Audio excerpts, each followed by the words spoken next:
Because I'm a little bit crazy. We've always been a huge community that embraces everybody because we're all outcasts in many ways. We don't fit in the normal society already. So the circle tits. Remember that. Circle tits. Hey, that's a good one. You know what? Yeah. We're gonna use that, I think. Circle tits.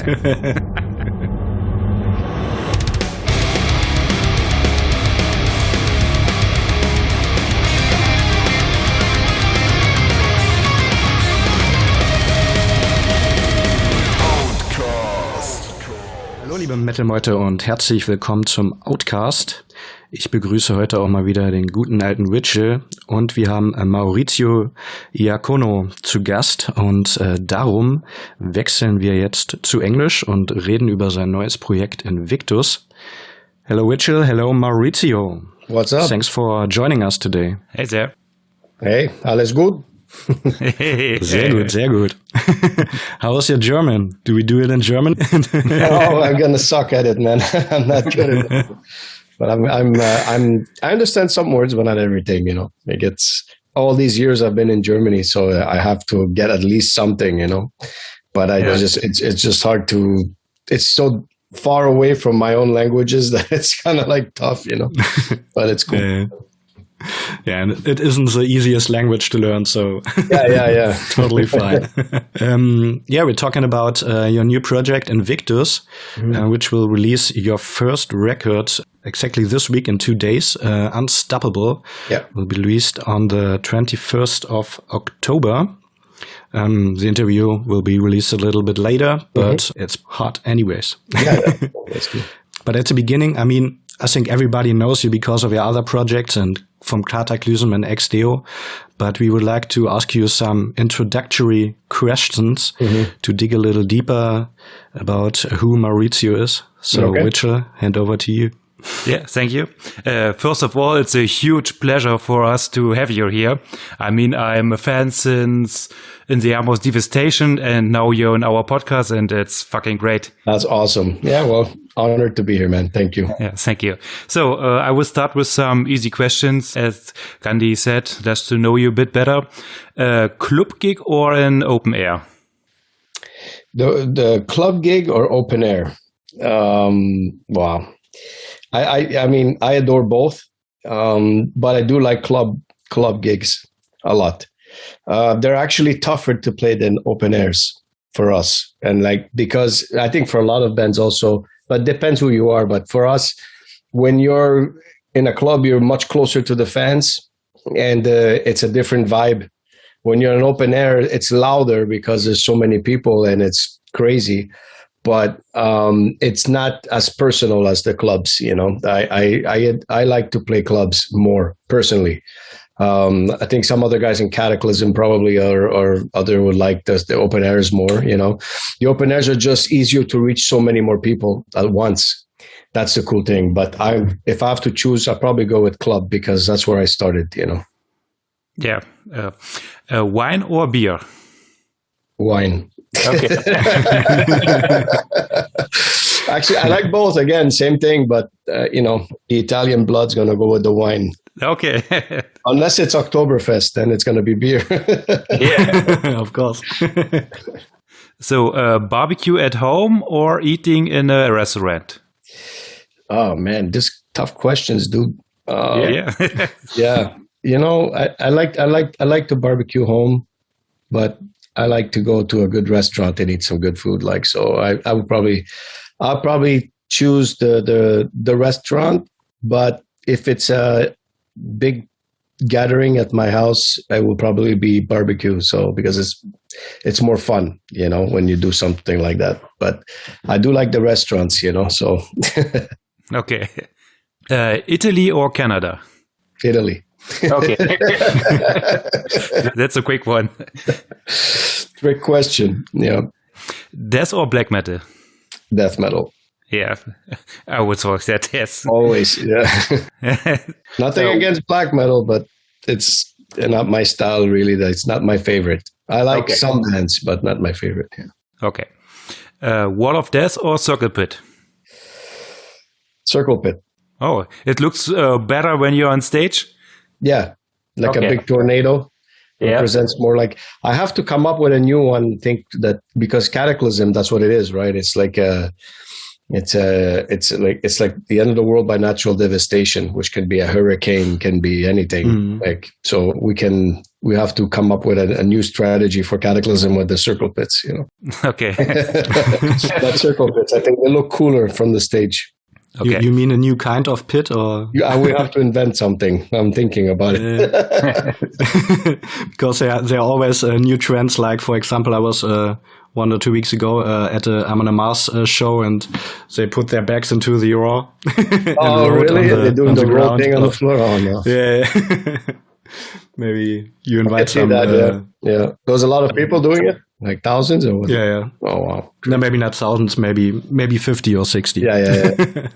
But you could do something more actionable, more dancing style. Yeah. Well, sometimes I do like we call it the two circle pits, which is like two big tits going like this. We do those too. Yeah. And in the middle, they become a wall of death. Yeah. Perfect. So the circle tits. Remember that. Circle tits. Hey, that's a good one. You know what? Yeah. We're going to use that, I think. Circle tits. I want to see two circle tits. You know what? If it becomes famous, it might be because of this podcast. Yeah, why not? Probably. Would be honor. Perfect. So, riff or solo? Riff or solo? Riff. Okay. I like riffs. I mean, it's a solo is to me a signature. A riff is like an embodiment of the song, Okay. So to me, it's the structure, the song. A riff is kind of like a signature on top of it. So it's more important for me, like the riff than the solo, because we can do songs without solos. You can't do songs without the riff. That's right. Playing bass or sing? Sing now. Yeah. I like to write. I still write a lot, but sing. Okay. Yeah. I'm a pissed off guy, so I have to always say something. And the last one, first and last album you brought? The first and the last album I bought? So the first album I bought was Metallica's Kill 'Em All. Okay. First record. And the last album I bought, oh man, because I'm like everybody now, it's all on my... Yeah, it's on the smartphone, you have Spotify, Deezer, and... I don't know what's the last record I bought. It's going to sound weird, but it's probably the last, because I always buy my own records as good luck. So it will probably be the last album I bought was probably the Ex-Deo record. Ex-Deo? Oh, okay. The last one, yeah. I always buy my own albums as good luck since I started. Okay. Yeah. The difference now is that I used to buy it at the store, but there's no more stores, so I order it online. Okay. The last Ex-Deo record, Nero. Yeah, that's the last one I bought. That's kind of sad. I think it's another celebration when you go to the record store and buy your own record, isn't it? Than buying it online. Yeah, I miss those days. We used to go like all the time. That's how Kataklysm always also formed, in the beginning, because we used to go to the local store in Montreal in Canada, and we used to go there, and then all the musicians will come in on Saturdays, like we would go there and they'd play music in the place, and it was just metal stuff. It wasn't like a commercial place. It was called Rock and Stock. And that place was like a classic place where they sold only metal. And we would all go there to have some fans and stuff, but like I would be there, let's say 1 o'clock in the afternoon, and then at 2 o'clock, the dude from Cryptopsy would come, or the guy from Gorguts, and we'd just hang out, look at records, and my band, like that, it was just good days, and then it disappeared. Then it disappeared, So it was a scene before. Now it's kind of everybody's in front of computers, and then they go to shows in front of their smartphones. They go to shows with their computers now. It's like, hey, look. But I miss those days. I'm glad though that in metal we're still people that like to have product. So we still like vinyls, we still like CDs, cassettes. That's still there. So I like the fact that we're able to continue to have a good scene that continues to do it. You know what I mean? Like, so for me, that's cool. You know, like, because a lot of industry, like maybe hip hop or whatever, they don't really buy product. It's all digital now, you know. So I think we have a special connection to that keeps us kind of different, you know. So that's cool. That's true. Yeah. Yes. Still like to have it in our hands, feel it live, and all that stuff. Yeah, there are a lot or on the wall, you know. If you don't have a player, you're on the wall, you know. Yeah. That's why a piece. I can't see it. Yeah, I saw it. Cool. So that was the question, Switcher? Yes. Perfect.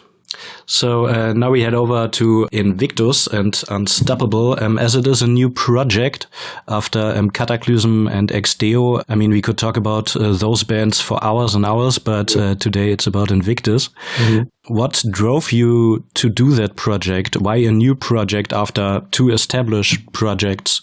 I mean, Kataklysm is 30 years old now, Exdeo 14 years. Because I'm a little bit crazy. Well, you know, I think the pandemic was what drove this project, like, to me, because I always wanted to do something a bit different in my own regards, you know, something more personal to me, that I had ideas for. But first, I didn't have the time. Second of all, I'm, you know, not only busy with Kataklysm and Exdeo, I have a management company, I have an agency, I do a lot of things for a lot of bands, so I'm all over the place. But during the pandemic, everything was shut down. So basically, it gave me a lot of time to think about, you know, and creativity to do stuff, you know. So basically, that was the opening gate part for me. For example, Kataklysm's Unconquered record was finished already before the pandemic hit. It was done in 2019. So we actually were filming a video. It was for the Kill Shot song. And we were in Atlanta, Georgia, in the States, and we were at the airport when they were announcing that they're going to shut down the country. So we had just finished filming it. So that's why that video came out early 2020. But it was kind of, wow, they were able to shoot a video. It's like, no, we did it before, you know. So during that time, the Kataklysm was done, so the creativity output was already done. And then we entered the Exdeo record in 21 because there was nothing else we could do. We couldn't support Unconquered. We couldn't go on tour. We couldn't play shows. So we jumped onto the Exdeo record. And by the time that was done, which we started writing in 2020, 21 it got released because we already had some ideas. Then it left the entire year of 21 doing this because we still weren't prepared 100% to tour. However, we were the first tour to ever go out during the pandemic with it was Deicide and Kataklysm in the US, and that was the first tour that finished, you know, and that was the beginning of the reopening, you know. So that was really cool, but we still had a lot of time.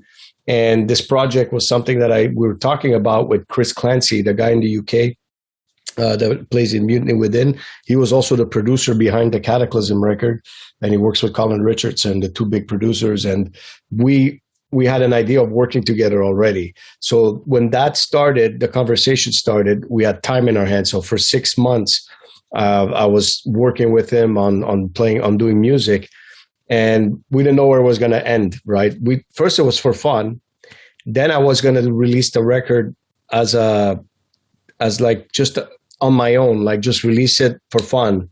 And it wasn't going to be a record label behind it. But then the word got out and band labels heard the music. And now I had like 3-4 record labels I was fighting to get the album, you know. So we decided, you know, let's make it a bit more serious. Let's release it officially. And let's see where it goes. And that's where we are now. So that's how it pretty much came out. It came out because I had some time to do it, you know, and so it was kind of back to back, right? The Kataklysm, the Exdeo, and all this, you know. Yeah. All in a row, yeah. But yeah, perfect that you had that time because I think it's not completely, but a lot different than Exdeo and Kataklysm. Yeah. And I think Chris Clancy had a big part in the songwriting and producing and all that stuff. Yeah.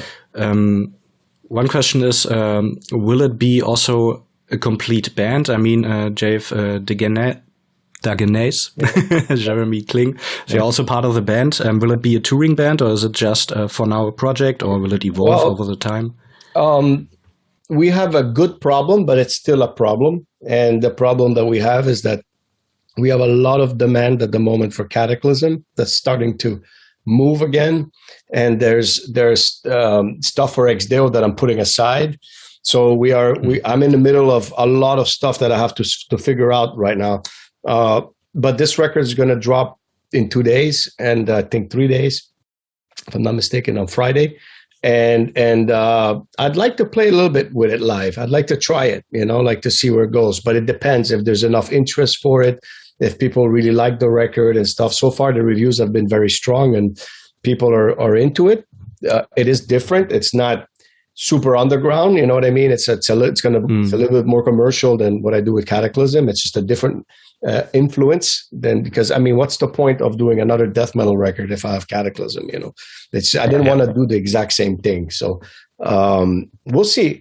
For now, it is a band, more a band than a solo project, to be honest, with the guys that I have in it, because they're all known people, and it's more of a project. I call it more of a project, and then we'll see where it goes, But I'm open to ideas and possibilities to do some shows for sure. Nice.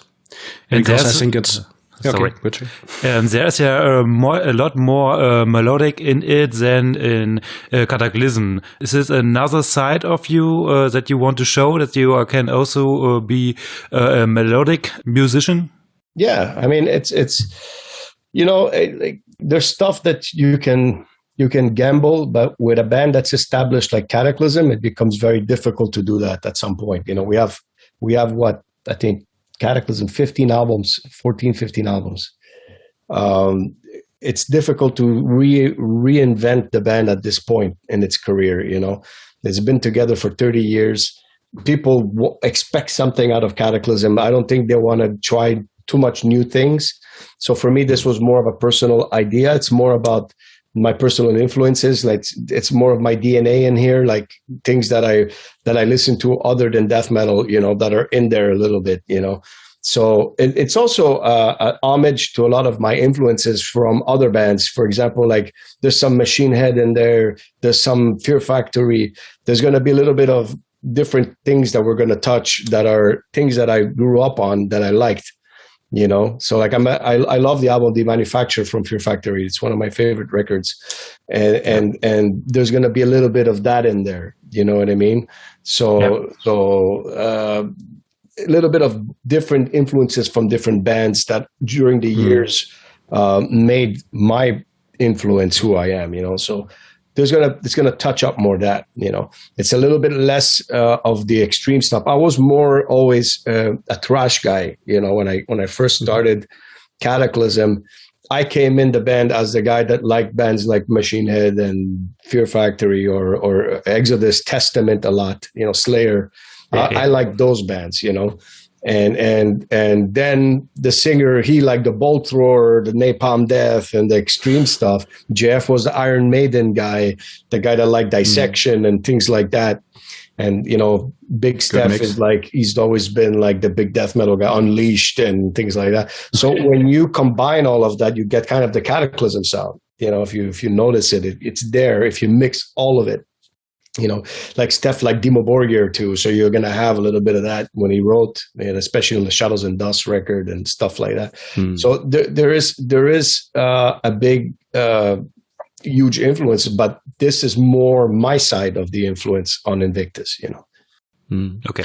I think when it comes to songs like Weaponized, I'm also kind of feel metalcore vibes or some Göteborg death. That was pretty interesting. And also what sticks out on the record in general are the pretty catchy refrains, which are not typical, for example, Fear Factory or Exodus. They are more hook-based instead of catchy refrains. So I think that's a pretty new side and...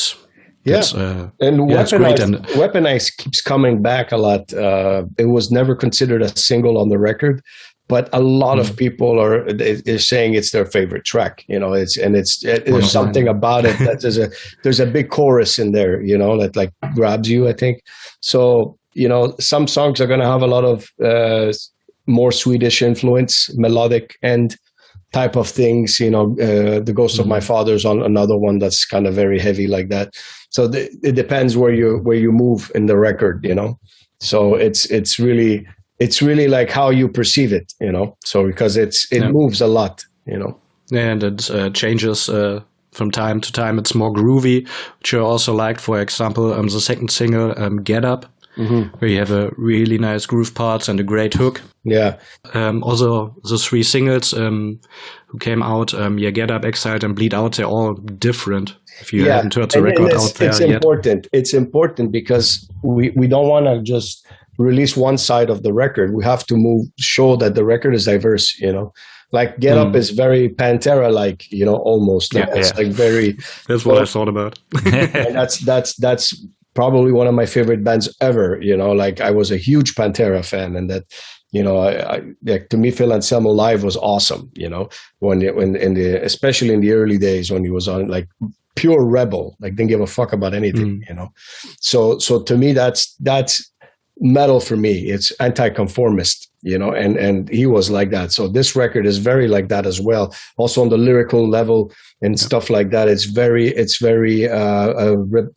rebel. It's not a record of, yes, everything's great, because it's not, so we are true to who we are and our roots, of metalheads, to be honest, on this album. Yeah. I think most of the songs are about, kind of standing up for yourself, fight your own way, or fight against other people who oppress you or something like that. Well, it's anti-control. It's anti, having something to tell you exactly every day how you should live. I think that we are capable as humans to find solutions that are good for everybody, instead of one person deciding this is how it is for everybody. And I don't like that type of thing. It's a record that's against censorship. I'm a very big proponent of freedom of speech and freedom of choice. These two things to me are very important. And there was a lot of things that happened in the last 3 years that I was not a big fan of, for example, things like that. So, but especially censorship, freedom of speech is very important. Even if you don't agree with something, you can ignore it and walk away from it and deny it, if it's not something that you want to talk about. But everybody has to have an opposing view on something at some point, because if not, it's going to go one direction, and anybody else that tries to bring common sense to something will be denied. So, and that's for musicians, especially in metal. It's extremely important that we're capable of writing the things that we want to write about, like that we want to express ourselves about. If you say something that's very stupid, then you shouldn't, it should be ignored. That's what it is. We shouldn't glorify anything. Like we should have the opportunity to express ourselves and our opinions. And I think that we're coming into a society where everything, if you're not part of a system that's in place and that's how they should be, that you're a problem. You're this, you're that. You're getting completely destroyed on all the levels. And I don't agree with that. It's not the way I grew up. And it's not the way I see metalheads in general accepting. We've always been a huge community that embraces everybody, because we're all outcasts in many ways. We don't fit in the normal society already. So imagine telling us that you cannot function in society because you're different. And I can't accept that, like we have to all embrace everybody, and everybody has to do their own thing and respect whatever it is, that people want to do, even if we don't agree with it, So this record is really a little bit of that, a little bit of my own personal things that I grew up, some scars that are still there that I'm revisiting. But it's not a political record. I don't do politics. That's not my job. And I hate when musicians become politicians, it's like bullshit. So I just defend the things that to me are important, for example, for us every day. It's not about who's the president, who's this, who's that. I could give two fucks about any of that stuff. but we have to defend some common rights that are important. I think metal is kind of anarchist type of ideology of nonconformist is also the idea of protecting our rights, as humans. And that's pretty much why I touch a little bit of that. So Kataklysm is not only talking about, like other bands, just Satan every day. It's not something for me that's interesting. I like to talk about human stuff, and like what we do, but it's very rooted inside. Like you said, when you're down, you have to get back up. That's the song "Get Up." It's about don't complain, do something about it. Yeah. So that's what it is.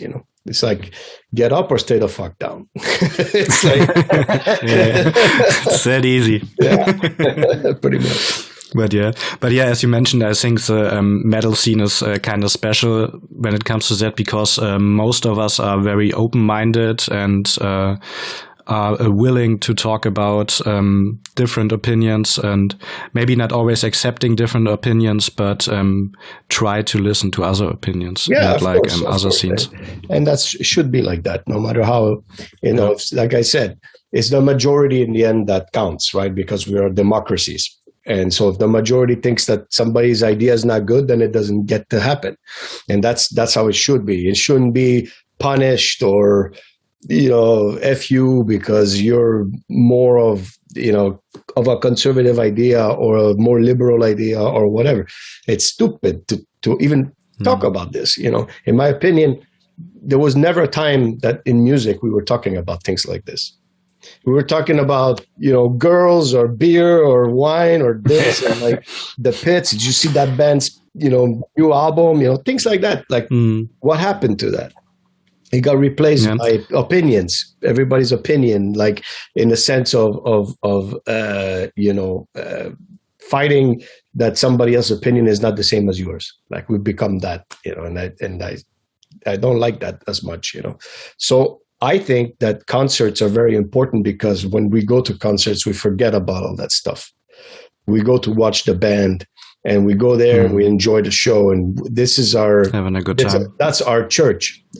Yeah, it is. Our concerts is pray to the bands on stage, and the bands to the fans. You know what I mean? Because we thank you.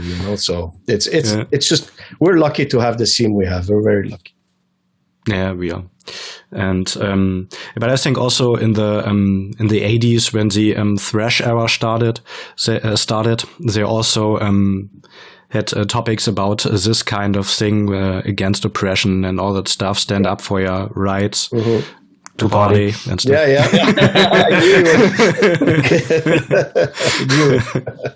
Yeah. But yeah, bands like Creator or the others, they were also kind of a little political. Well, I mean, it's I respect everybody's opinion. Like I'm going to respect it. If that's the way they are, then I'm not going to go, you shouldn't be like that. Backstage, we're going to still have a beer and have a good time and talk about anything. Yeah. It doesn't have to talk about politics. You know what I mean? So that's the point of it. It's freedom of speech is important, very important for us. You're doing this right now. Imagine that you're not allowed to do it because wouldn't be talking possible. about metal and metal is not accepted. And you're going to freak out. Trust me.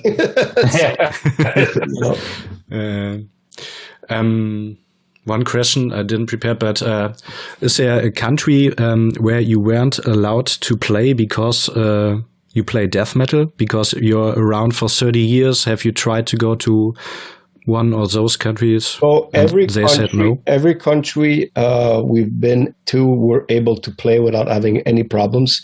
And I think it's because Kataklysm's lyrics are not controversial in the sense of like, on a religion basis or anything like that. So I think that we were safe. The only place that there was kind of a weird thing was in Indonesia, that where we were supposed to, when we started playing, we were doing sound check, I believe, and we had to stop because they had to do the Muslim prayer in the whole city. So everybody, I think at 6 o'clock, it happens twice, at noon and at 6, I believe. So at 12, two times a day. We were doing our sound check and we had to stop for them to do the prayer and then continue. And then at 6, the band was playing in front of people. The show was started. There was an opening band They had to stop for the prayer and then go back. And you'd see all the metalheads like this. Again. Yeah. So they were just like, but okay. It is, again, I respect the fact that that's how they are. That's cool. Yeah, that's. They let me play my music. That's okay. I'll give you the respect. You let them pray. That's fine. Yeah, but yeah, interesting. Yeah. Never thought about that. So the song American Outcast, is it about being an outcast, especially in America, or this is a more global thing? It's more in America, because America. So I don't know if you know, but I live in the States now, right? I've been here. Okay. I've been here 20. In Florida. Yeah, I'm in Florida at the moment. Yeah, I've been here 20 years. So this country is going through so many changes that it's hard to pinpoint what an American is now, because it's you have so many different versions of what an American is. You have the traditional guy with the flag and crazy. Then you got the one that wants to burn the flag, and then you have so you have all kinds of different thing. And the song is about the one that the common sense American of normal is now become the outcast. Okay. Right. So everything is so polarized, extreme left or extreme right, that 99% are in the middle. They see things from both sides that are good and bad, but those guys have become the outcast. They're completely silenced now, So all you see on the news is one side or the other. You don't see anymore the people, which is the majority, which are in the middle. We all want the same things in the end, and that's what that song's touching about. Because living here, I've seen the difference of how it's changed dramatically and fast. So it's crazy. But I think that's all societies in general.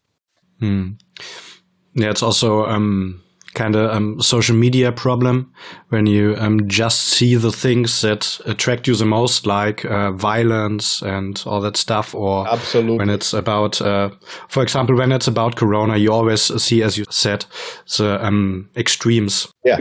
And not maybe not also the good things, but always the bad things. And then that was also a problem about freedom of speech. And I never understood what was the problem of somebody asking a question about it. What's the problem of asking a question? Is it really safe?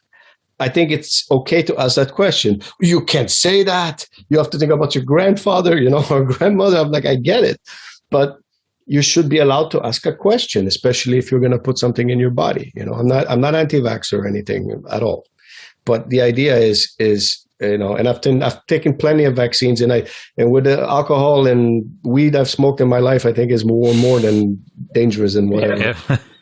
But the idea is that, like you mentioned that, but it's to me that's important. You know what I mean? That we all have the opportunity to discuss. So and to be informed about how it really is, and not how anyone thinks it is. Yeah.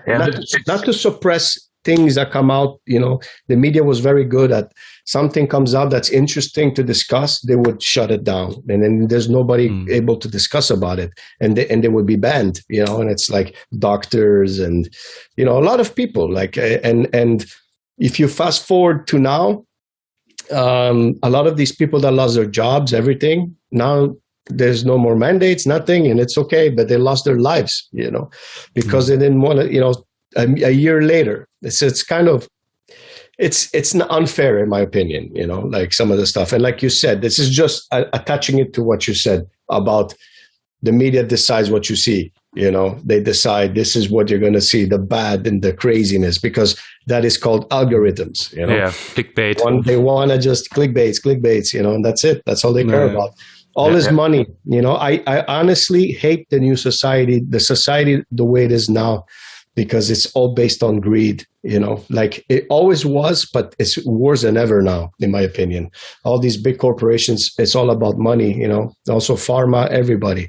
They just want to make money on us, that's it.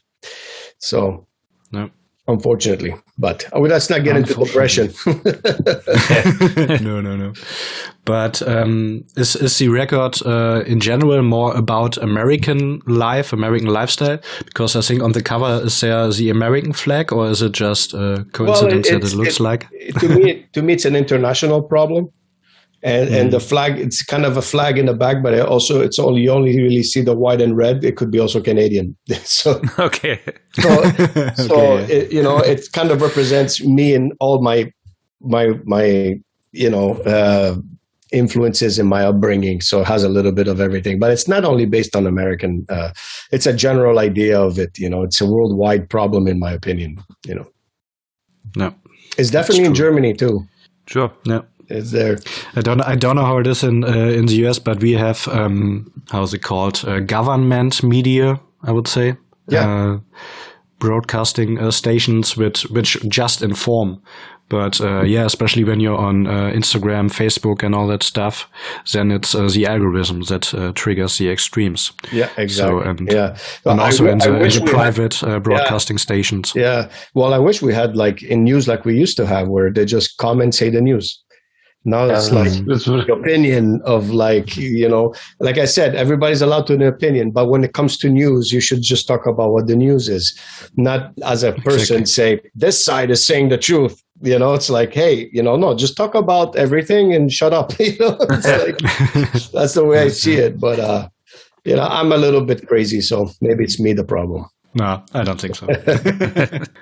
So you said there were also some personal lyrics on the record. I thought it was great of your father, and the one with the number, the 3665. Is it right? Yeah. So I'm not going to go too deep with the things with my father, but I had like a pretty rough upbringing. My father was not around for most of my life.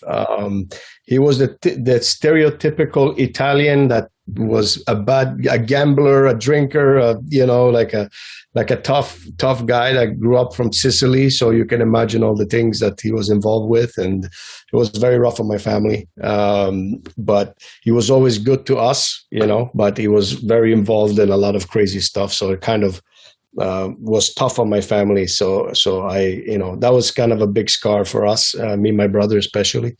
And then 3656 is the apartment building where I grew up on when I was a kid, where a lot of my upbringing was made on my character of survival. And because I lived in a very rough area of Montreal at that time. I know Canada seems like this big peaceful place, but where I grew up was a very difficult place, and it was a tough area. Yeah. So a lot of fighting in the streets, and I grew up with my fists, so I come from the city, and it's difficult. Sometimes I don't relate with everybody I relate with everybody, but I don't relate with people that, think the world is always beautiful and great.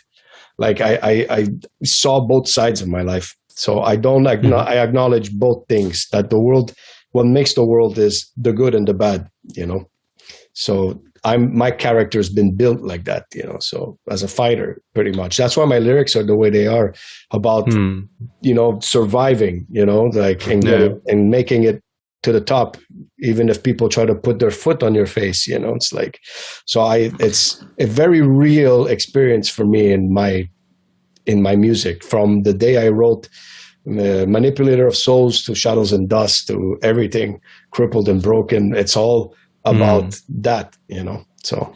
Yeah, I think also from time to time you reflect to those songs. When you said Crippled and Broken, this was also a part of Darkest of Enemies. yeah, it's true. Yeah, so you saw it, right? You noticed that, yeah.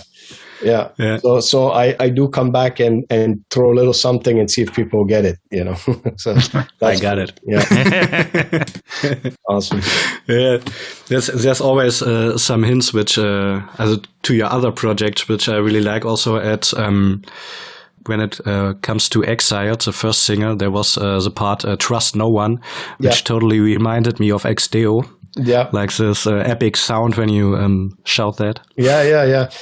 So it's the embodiment of all of it is in one, So I will come back and throw a phrase that I've put, like a title I think I've used Shadows and Dust to somewhere else in another song, and I'll do that, to mess around with a little bit, but might do it like again. that. Like little Easter eggs for the fans. Yeah. There was also on Bleed Me Out, kind of a funny thing, maybe a stupid funny thing, but you sing I Never Let It Go, and I had to think about Frozen, the anti-Frozen song. Oh, wow, really? Let it go. Oh, man, it was Never Let It Go. Oh, that song.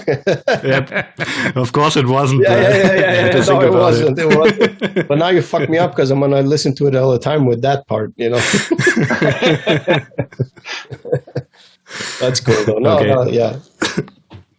So no link to that, but yeah. Because my girlfriend watched the movie 2 days ago, and I had it. And you watch it, like, oh my god! Yeah.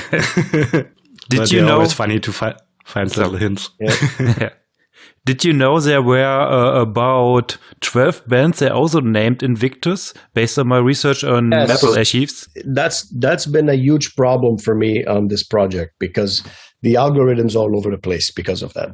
So it caused a lot of problems initially. It's getting better now, but it's a big problem. We might have to end up changing, like, let's say the U for a V, so that we have an easier way to recognize the band, because it's creating a lot of problems. Also the movie.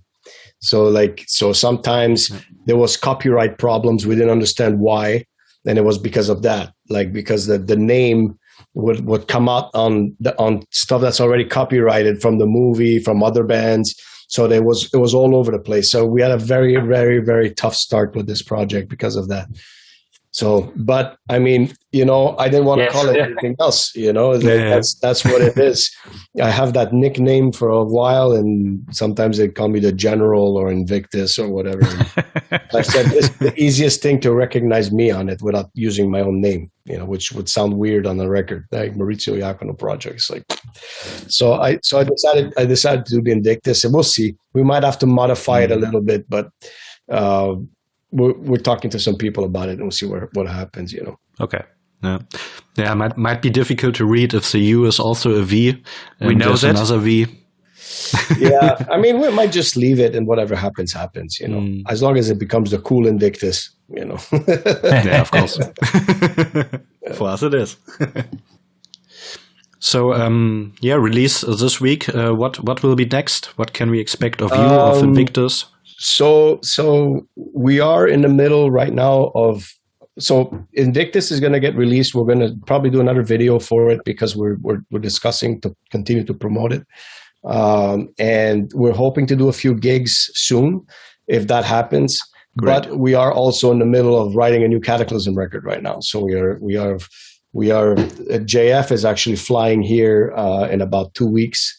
To continue writing the record with me, and then Steph is coming in. So we have a lot of work on the new Kataklysm record that we want to release probably end of next year, somewhere. So or just maybe late summer we're looking at. We do have big plans for this record. So it's something that we need a record that we want to do, that we have ideas for right now that are awesome, and we didn't want to touch it right away, but we have so many good ideas that we decided to go for it, so we're starting now to write that. I don't know exactly when it will be finished, but because that's happening also at the same time now, so it creates a little bit of time issues again, so, but I'll find a way, we'll figure it out. We'll do it all, Great. But yeah, sounds like lots of work coming for you. I like work, so, it keeps me going. Do you ever calm down, relax, and I do. I do a lot of things, but I do take the time to do stuff, with my family and chill and do some things like that. But, it's part of who I am. And I figure that keeps me also young here. If I'm going to be doing nothing, I'm going to just get crazy, I think, and old quickly. So I want to keep working, Yeah, that's also what I really, really liked about Unstoppable, that it sounds I wouldn't say young, but fresh and new and modern. Yeah, that's has a really nice good production. Sound. They did a great job on it, and that we wanted that also to be like that. And I'm not afraid of modernizing things, because I think that's the world is going that way. But I do like to keep things authentic, So it's to find the middle ground that thing is important, Sure. And do you have a favorite song on this album? I mean, is Bleed Me Out and Weaponizer? Weaponize is a killer track. It's not my favorite on the record, but I do like it a lot. I think it has a lot of soul in it. I like Bleed Me Out. It's one of my favorite tracks for sure. I do like Exiled a lot. I like the first one, You Will Know Who I Am, because it's a very tough track, So, and I like the last song a lot as well. Which would Keeps the Wolves at Bay. Yeah, it starts with the piano and everything. I like that song. Good closing track. Yeah. Yeah, lots of great songs. I also liked Eagles. Eagles has a great one. Arena rock kind of chorus in it, like big one. Especially the ending is really big. Like it lifts your, you listen to it, it's like, okay, So that's why I want to do it live, because it can bring so much different things, Yeah, can involve the crowd sing along and all that stuff. Yeah, that's great. Do the circle tits and all that stuff. Yeah, for sure. So, Mitchell, do you have another question? So no, I'm good with it. All right. Yeah, because I have to go get my kids from school in about 15 minutes. Okay. So, okay. Yeah. So I just have one last responsibility. That's all right. I mean, we took a lot of time from you, so no, it's all good. So just one last question I would like to know. Is there a question you've never been asked but always wanted to answer? Oh, man. Not really. I mean, I've been asked a lot of questions in 30 years. I guess. a lot of questions. But I think one question that would be cool is have you achieved everything you've always wanted to in music? Because a lot of people, have done everything, but still keep going. So why do you keep going? Right? So why do you keep going? Because I can't think you achieved everything because you started a new project. I've achieved a lot. But I have achieved a lot. I'm very grateful, but I think the passion keeps me going. The passion for it. I need it. To me, it's therapy. Nice. So I need it. So that's why I have to write, and I have to release everything I have inside of me, I think, or else I explode, So it's like that keeps me grounded and happy. So. But do you have a goal you want to reach? Do you want to play anywhere? Do you want to play with someone, or? If one day I can do a tour with Metallica, I'd be very happy, because to me it was the first band I ever bought. My favorite band when I was young. I would like to do a tour with them. Would be great. A show, I've done open airs where we've shared the stage, but I've never played like a tour or like a show. I did Slayer, so that was awesome. But I'd love to do like Metallica. That would be like the pinnacle for me. Yeah, it would be awesome. Yeah, probably Iron Maiden. Oh yeah, also great. Or maybe a bit. So I would say we wish you all the best to achieve that. Right. Yeah, we'll see. And really appreciate that you took your time to talk to us today.